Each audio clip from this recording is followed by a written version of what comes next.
Anne, thank you so much for joining me today. Can you tell me, who are you, where are you from, and where are you based now?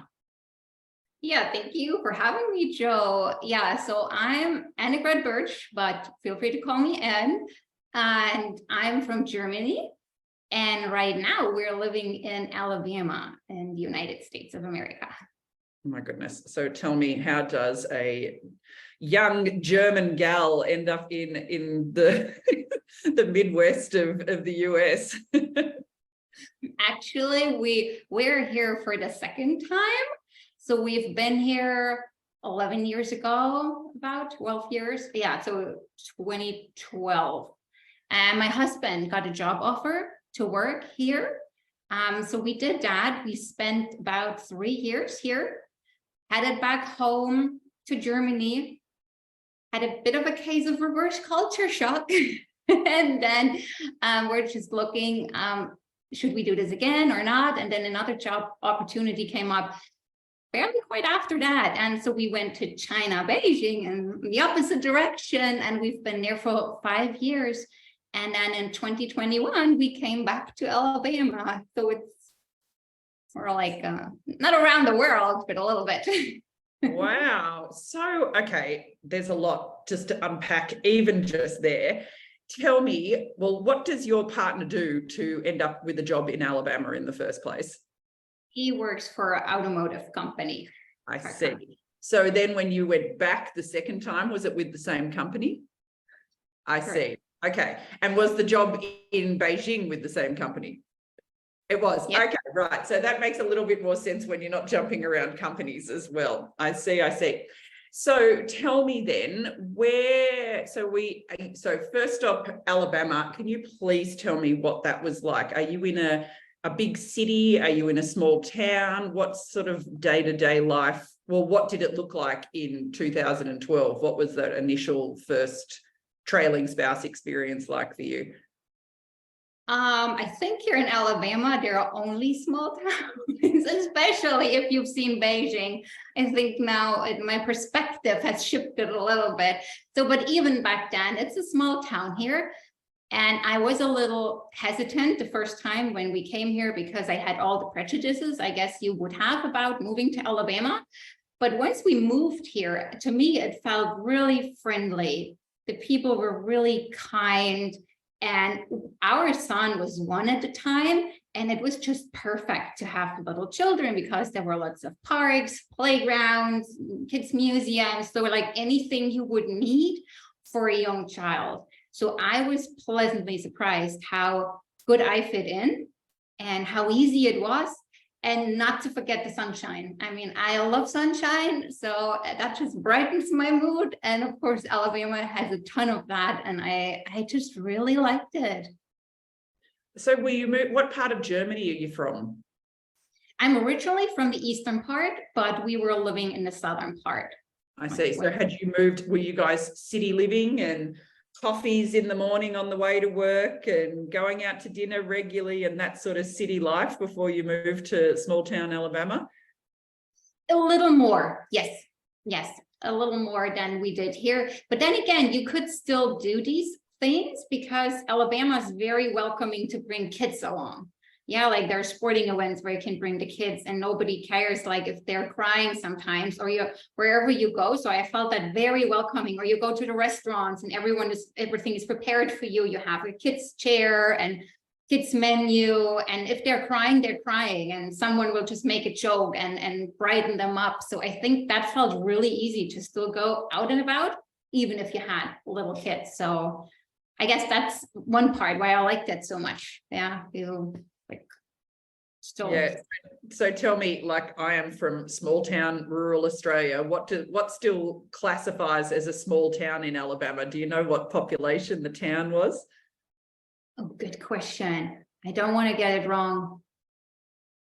Is it 20,000 people? Okay. Because it's very widespread. It's probably even bigger than that. They might get mad at me now. I can tell you about the 27 million people in Beijing. That number I know.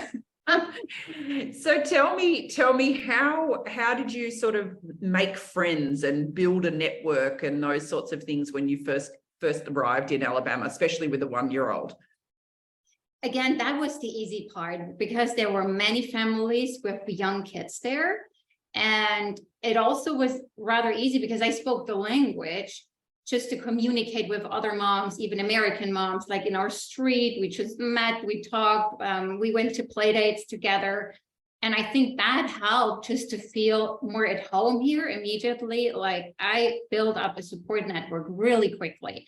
And I have them to this day, which is in a way wonderful. Like it wasn't just for this time, it was for longer. So maybe I just got lucky. I don't know about that, but my experience is really good and very easy. And yeah, I love that. And I think sometimes that can be, like you touched on it, the prejudice that we have going into a place, and that you think, oh, gee, I'm not going to find my people. And then it's such a treat when, particularly in small towns, they can go either way. I think that they can either be really cliquey and they've already got their people and they're not interested in meeting new ones. But then sometimes it can be the complete opposite and they're so welcoming and excited to have a new face. And especially because you would have been so exotic being from somewhere else as well. Yeah, and in all honesty, there were a lot of Germans around as well. So part of my support networks were other Germans in the same position. Of course, understanding your struggles and knowing I'm there for you, you're there for me. Because like, again, with little ones, you need a support system if things go wrong, right? You don't have grandparents that you can call or anyone else. So those friends are essential and become an away family. And we really supported each other. But yeah, so good. So tell me about your sort of career background. What were you doing in Germany, and have you been able to sort of continue working over these last 12 years, or has it been sort of up and down and on and off? Like, talk me through what you were doing work-wise. yeah, so I studied mathematics and English, which came in handy, the English at least. Everyone. And I started out as a teacher, but that was just for about 2 years. And then I had my son and then we went abroad. So that career in a way was cut short. And in Alabama, we had our second child. So I was busy being a mom. So that part got more interesting once we moved to China and the kids were getting older and were at school longer and I had more free time on my hand. And again, going to China is a whole nother story, or at least was for me. Like I struggled more with culture shock, with fitting in, with finding my tribe, with figuring things out. And about 2 years in, it kind of dawned on me, I need to find something for myself, because it was this, my husband was happy at work and the kids had the best school ever. But here I was, what am I going to do? And I just felt, I wish I would have had a coach back then when I started out. So I looked into this topic and I could just see how much coaching would support an expat and just asking those questions, right? Like, what do you want to get out of your time? And so I looked into that, and my vision was always to work with maybe even the company of my husband or others. So I looked for an accreditation that is kind of worldwide. So I ended up with the ICF and did my coaching with Ericsson International and became a coach. And I'm now supporting expats, which is nice because I can take that from one country to the next one, which you may know it's a big problem, right? If we move. Yeah, clever. So tell me, were you able to, in the US and in China, were you on your visa that you as an individual were traveling or were living on, were you actually able to work? Like, were you able, as the spouse of your husband in the US, you weren't allowed to work in either places? In China, I didn't have the work permit. So they're very strict about it. But the good part is that just fell under my education, and you're doing a lot of free coaching, or they're inviting you for coffee. And so I could start with that. But now as we move to the US, they changed the requirements. So I do have a work visa now. I am allowed to work here, which is a big step, right? Because if a country doesn't hand out a work visa, you're that's the end for you. I mean, it literally stops there. And sometimes you like others, yeah, you need to find a work. And I'm thinking, well, that doesn't work in China. And I mean, it just ends there, right? So tell me about life in China. Like you said that there was like a massive culture shock, well, from Germany, but then via the US. Like, what did those sort of first few weeks and months sort of look like when you arrived in Beijing? Oh, they were crazy. It just feels like you were in a completely different world. Like, I've never been to Asia before. They always tell you how big the place is, but you never know what it's like unless you've been there, I guess. So in that regard, it's overwhelming. And you literally need to learn how to cross the street again, which seems crazy, but it's like there are different rules, and especially with little ones, right? Like, I was holding on to them for dear life, that nobody was driving over them. And then the other part, of course, is the air. I mean, again, you know about smog, you know about air pollution, but to experience it, to smell it, to feel the effects, that was hard. And to figure out a way to deal with that. Yeah, and to keep your kids safe, to keep yourself safe with everything you know. Then, of course, it's all about not speaking the language. So it's another thing if you understand, like here, I could understand everyone in America. Whereas there you go to the grocery store, you understand nothing. Yeah, you go on the street, you understand nothing. And you're very well aware that that is a reality. And you also know they may not speak English either. So if something happens, you are a little lost. And that just adds to a little, adds a little tension. And yeah, you just need to get used to that. And especially also, you know, how things are done in China. Yeah, like what they're doing, how they're interacting with each other, what's okay, what's not okay. It just takes time to get used to that before it makes sense again. But yeah. It's quite a readjustment, isn't it? Like, really big change of headspace.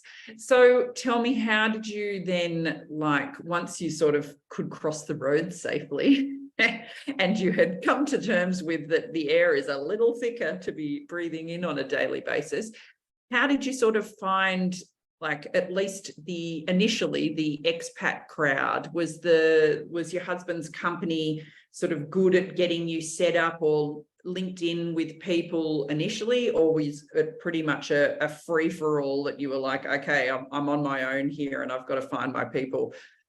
No, they're really good. Right on the contrary, you live in Beijing in compounds. And on those compounds, I would say it's 80% foreigners and 20% native Chinese people.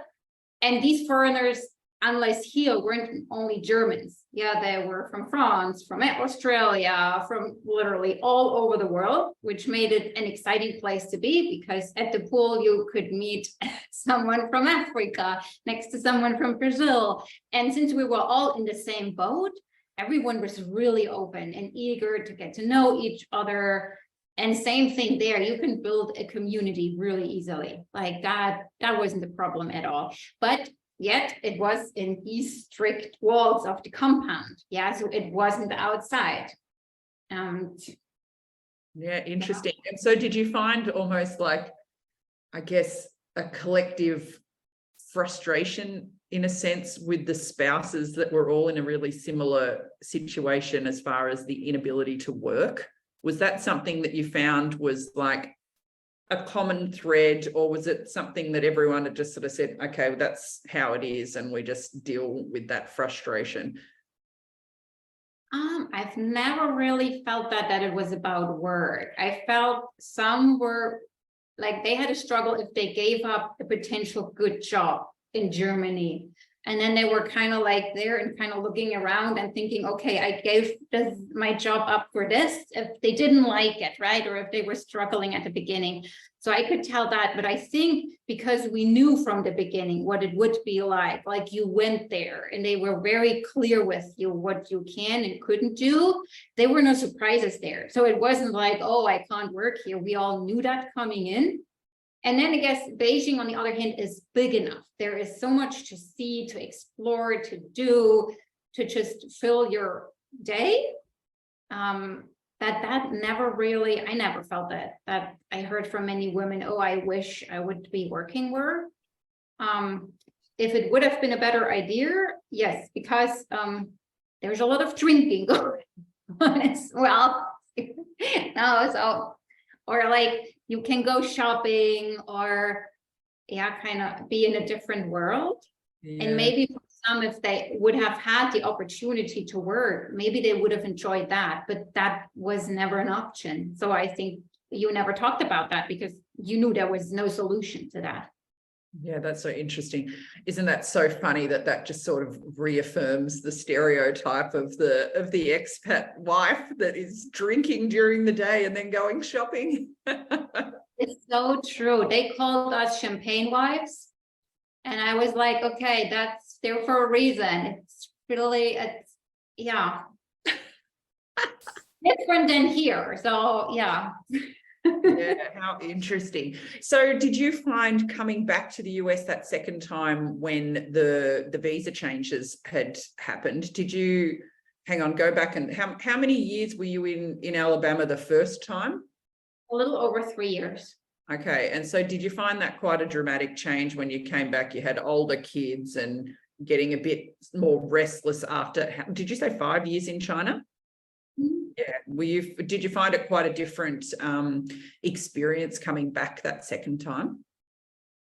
Well, the biggest thing probably was COVID at the beginning, because we were coming from China, which, you know, was very strict about how they handled the virus, what people were doing. And then to a complete 180, like COVID doesn't exist, especially in Alabama. Yeah, they weren't taking it at all seriously. And everything was open and people with COVID went to school and we were like, we're supposed to send our kids there because we were so used to a different model.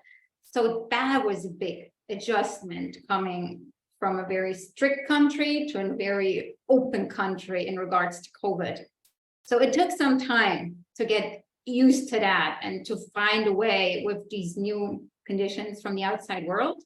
And then of course, like the kids are older now. So they're in school and that's a little different than the first time.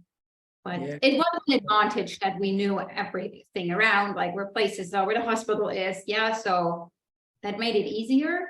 Yeah. And did you find that a lot of your friends were still there, that you were able to come back and almost slot back into your life 5 years prior? One was still here and another one, interestingly, she went back with us when we went back the first time, but then stayed in Germany over the whole years, but then came back to here. So we met each other again here and been very close friends for the whole time. So that was really exciting to build up on something, right? Because I don't know how often you have moved, but it gets harder to make new friends and you're happy to just kind of rely on old friends who you know, who you can trust, who you don't have to tell your life story because they know it already or they know something from you. That it's something sweet to find. Right? Mm-hmm. That's actually been something really interesting to witness in Singapore, is that we moved here sort of after the really serious lockdowns and things. So we got here in July 2022. And it was quite interesting talking to long-term expats who had been here for a long time and had a really big, strong group of established friends.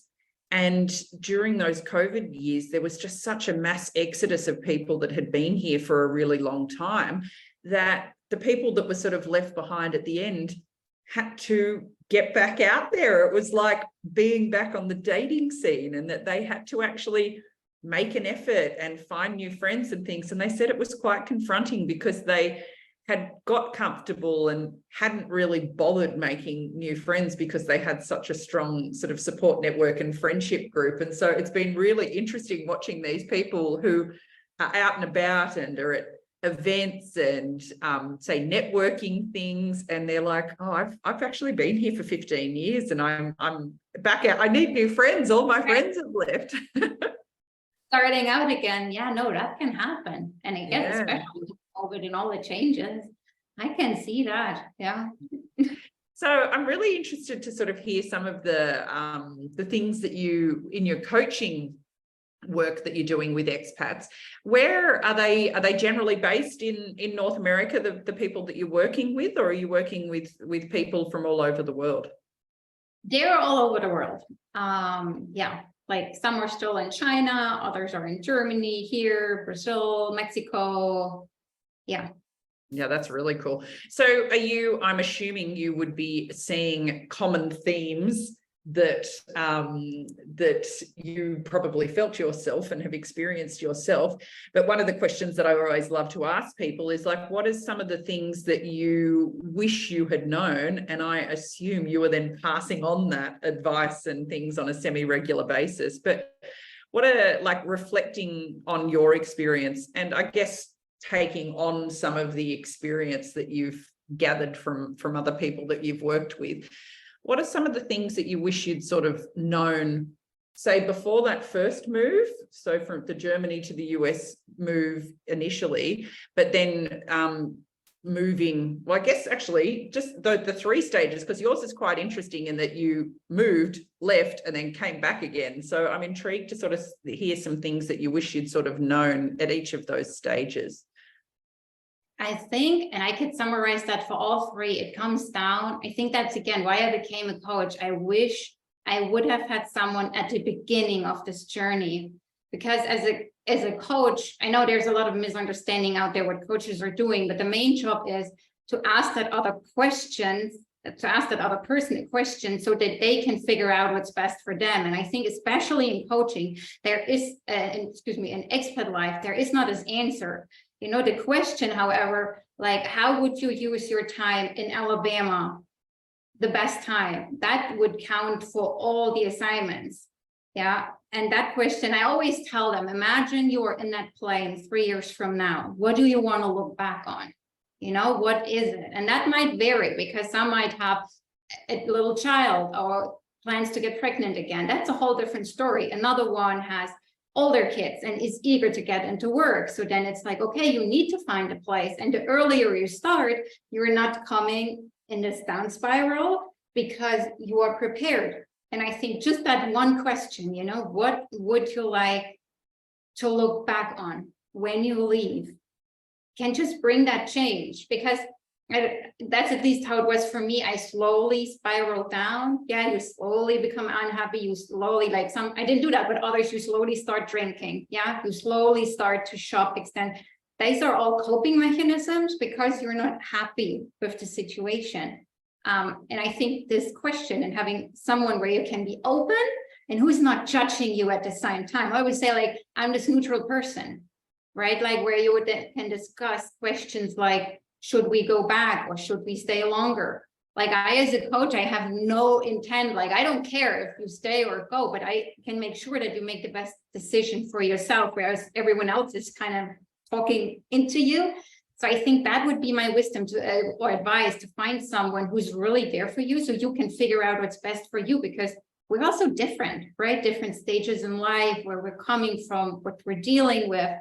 Situations with our parents left at home, you know, this expat guilt of leaving aging parents at home. There are so many things that we deal with, and everyone at a different time. So again, I think that would be the advice, to have someone who is asking you that. And again, overall, it will always go back to be open and stay curious as a general rule. Yeah, don't judge it. But that's hard again, right? I mean, sometimes when you're in it and you're homesick and it just comes over you, it's a natural reflex. 100%. I think that is some seriously sound advice. Like, I really thank you for sharing that, because I think that's such a personal response for every person, that it might be that do you know what? I've got 3 years. I'm going to have another baby, and I'm going to give that baby all of the attention that I wouldn't be able to do if I, was working, or if we were somewhere else, or whatever. Or it might be like what you did, is that retraining and volunteering, like, you gave your services away for free, but you could then hit the ground running when you moved somewhere where you could legally work, and you can genuinely say, I've got years of experience. Start showing me some money would be amazing. No, that's fabulous. Now, something else that I always love to ask people though is tell me something super interesting or awesome or just some sort of fabulous experience that you've had in your trailing spouse journey. Oh, there are many. I think, and that is also something like to reflect sometimes, right? All the beautiful places we can be. Like for China, I always say like remembering being on the Great Wall is absolutely thrilling. There are no words for it. Yeah, or then usually it comes with you traveling a lot as well. Like you can go on vacations and see other countries. So these are things that hold very near and dear. And even here, sometimes I'm looking around and I see an American house and I think, well, how cool is that, right? You're in America at the moment. And just to enjoy that because it goes by so quickly. And if you don't take the time to just sit back. And I remember another one was, which kind of also, I feel like you learn a lot of life lessons, right? If you're abroad, like things that just come to mind. And I remember our last trip in China, we went down to Hainan. And at that point, I still couldn't speak Chinese. I gave that up.